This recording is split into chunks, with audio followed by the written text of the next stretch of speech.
En 1989, Salinas de Gortari inició la creación del consorcio PMI, brazo comercial de Pemex.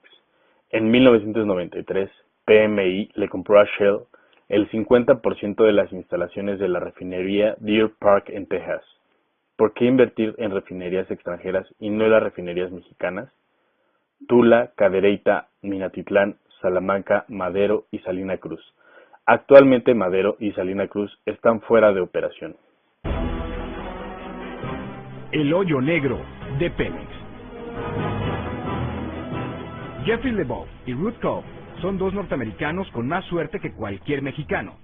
Ellos son los únicos socios fundadores de PMI North America Incorporated y PMI Holdings North America Incorporated, dos empresas al servicio de Pemex que comercializan crudo, compras y servicios de la paraestatal mexicana en el extranjero. Tienen la misma buena suerte Pearson Trust y Sargent Nominees Limited, dos corporaciones desconocidas en México, pero que son socias de Pemex en PMI Holdings y PMI Services Europe Limited. Ni los dos norteamericanos ni las dos corporaciones extranjeras tienen que esperar a comprar bonos de 100 pesos según la propuesta de la reforma energética. Desde hace 20 años, y sin que sea información pública, estos extranjeros sirven de fachada para legitimar operaciones internacionales de la petrolera mexicana, y gracias a ello, sus empresas no están sujetas a ser auditadas por las leyes mexicanas. Estos son solo dos ejemplos de los oscuros manejos de la paraestatal en sus operaciones internacionales, maquinaciones que exhiben a Pemex como un inexpugnable hoyo negro, tan negro como el color del crudo que extrae de las entrañas de la tierra. Es tan denso el manejo de sus dineros que aún refinando 2 o 3 veces su contabilidad, es casi imposible separar lo claro de lo turbio. La muestra más cruda e inflamable de esa falta de transparencia es Pemex Internacional. Es una compleja y bien tejida red de 9 compañías, la mayoría constituidas en paraísos fiscales de Europa y el Caribe, con el argumento legal de que se busca proteger de litigios internacionales el patrimonio de la paraestatal. Pero no hay que perforar muy profundo para darse cuenta de que en el fondo, esta intrincada operación internacional para el manejo de los hidrocarburos mexicanos no es sino una plataforma de maquinaciones bajo el agua. Una fachada que esconde la intención de evitar que un buen número de las transacciones internacionales de Pemex estén sujetas a las auditorías que se aplican a los demás bienes nacionales.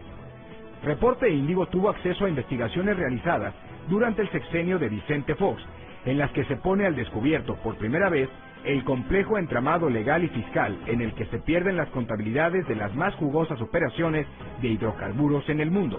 Pero a pesar de conocerlo, la administración foxista nada pudo hacer para desaparecer este hoyo negro. Los intereses de las oligarquías de ejecutivos y operadores de Pemex, que fueron fortalecidas con las empresas creadas en paraísos fiscales al final del sexenio de Miguel de la Madrid y sobre todo en la administración de Carlos Salinas de Gortari, ganaron la batalla.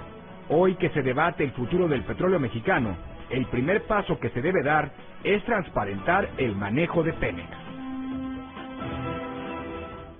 Los mexicanos tenemos derecho a saber, por ejemplo, 1. ¿Por qué de las 11 empresas que conforman la red internacional de Pemex, solo 2 están sujetas a la auditoría de los órganos de fiscalización mexicana? Las otras 9 se auditan a sí mismas, sin rendir cuentas. Son como franquicias de Pemex otorgadas a terceros extranjeros. Nadie las vigila. 2. ¿Por qué 2 norteamericanos, Jeffrey Leboeuf y Ruth Cobb, aparecen como los propietarios únicos de las 2 empresas que comercializan bienes y servicios de Pemex en el extranjero? 3. ¿Por qué 2 empresas extranjeras, Pearson Trust y Sargent Nominees Limited, que figuran como socias de Pemex Holdings y Pemex Europa, nunca son mencionadas en las estructuras controladas por Pemex Internacional? 4. ¿Por qué los balances de esas operaciones internacionales no pasan por el Consejo de Administración de Pemex? Con documentos en mano, Reporte Índigo consultó a fiscalistas sobre el esquema de PMI.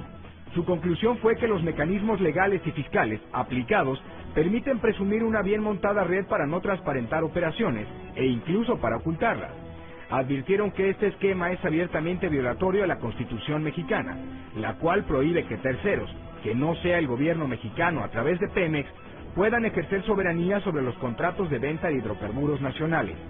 Dicha legislación fue impuesta en el sexenio de Adolfo Ruiz Cortines para evitar que continuara la simulación de concesiones a terceros para comerciar el crudo mexicano, práctica que fue muy socorrida hasta el gobierno de Manuel Ávila Camacho.